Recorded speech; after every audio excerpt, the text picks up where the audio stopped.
বন্ধুরা, আজকের রেসিপিতে নিয়ে চলে এসেছি ইলিশের সর্ষে পোস্ত। খুবই শর্ট প্রসেসে দেখুন কিভাবে বানাচ্ছি। তেলের মধ্যে মাছগুলো দিয়ে দেবো, শিলে সর্ষে, রসুন, পোস্ত, কাঁচা লঙ্কা। এদিকে মাছটা উল্টে নেব, খুব হালকা ভাজা হবে মাছটা, কড়া করে ভাজবেন না।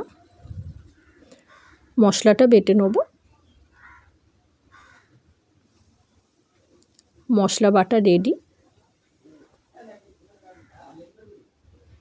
এইবার ওই তেলের মধ্যেই দিয়ে দেবো কাঁচা লঙ্কা কুচি, হলুদ, নুন, টমেটো কুচি দিয়ে একটু ভালো করে নেড়ে নেব।